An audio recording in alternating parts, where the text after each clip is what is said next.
Hi, my name is Gabriela Pastrana, and today I am going to be presenting Module 7 on economic structuralism.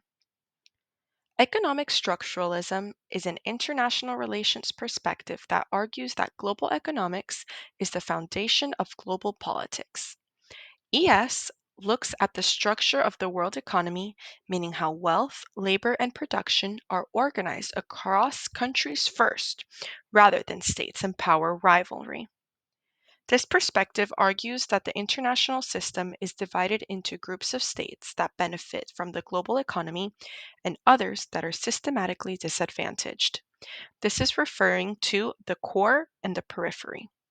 I chose this model because I am an economics major here at UCF, and this topic connects my interests in economics, finance, and markets, and how it explains why some countries seem to have more advantages when it comes to the global economy. So, to understand international politics, we must understand why and who controls capital production. Structuralism draws from Marx's idea that economic relationships shape political outcomes. He argued that capitalism produces predictable patterns. Wealthy groups accumulate resources, and poorer groups have less power because they lack control over production. Economic structuralism takes this logic and applies it into states instead of classes. Just like some classes have more economic influence, some states, especially wealthy industrial states, have more control over trade, investment, and finance. Another person who influenced economic structuralism was John Hobson, who argued that imperialism is driven mostly by economic motives. Like Marx, Hobson also noticed patterns. He noticed that industrial societies overproduce goods, workers are underpaid and can't buy what they produce, and lastly, he noticed that wealthy elites look outward for new markets, cheap labor, and investment opportunities. He believed that imperialism wasn't inevitable, it simply served the interest of banks, corporations, and wealthy investors. Modern structuralists use Hobson to explain foreign investment, outsourcing, and modern multinational corporations. Dependency theory expands on these ideas by arguing that some states are structurally positioned to remain dependent on others. This often looks like reliance on exporting raw materials, economic vulnerability to global price changes, heavy borrowing from foreign investments or the IMF, or lastly, the foreign corporations controlling major industries.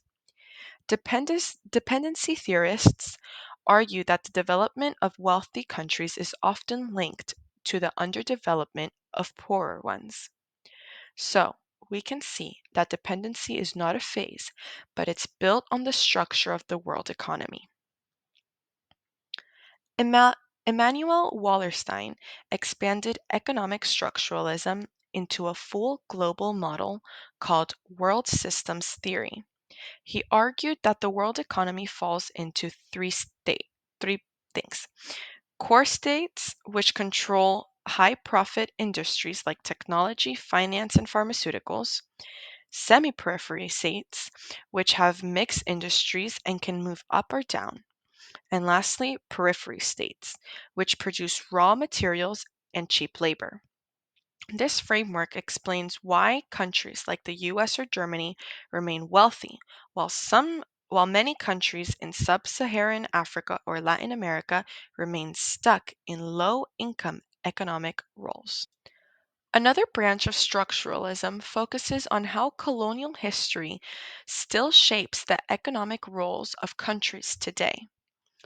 Even after gaining independence, many states kept the same economic structures they had under colonialism, such as dependence on one or two export commodities or reliance on foreign investment.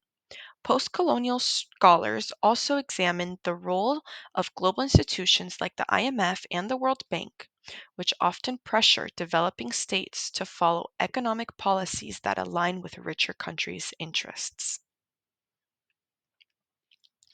Economic structuralism has several strengths. It offers a clear explanation for long-term global inequality. It highlights the role of corporations, global finance, and investment, which some theories ignore. And it's very good at explaining debt crisis, supply chain issues, and uneven development. But it also has critiques. Some states do break out of structural disadvantages, like South Korea and Brazil. In economics, we also attribute Japan in the Japanese miracle when linking it to developmental accounting. Structuralism focus heavily on economics and less on culture, leadership, or domestic policy.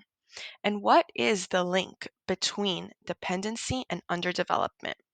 Developmental accounting suggests it's the efficiency of the workers. Structuralists also look at the United States, not just the global South.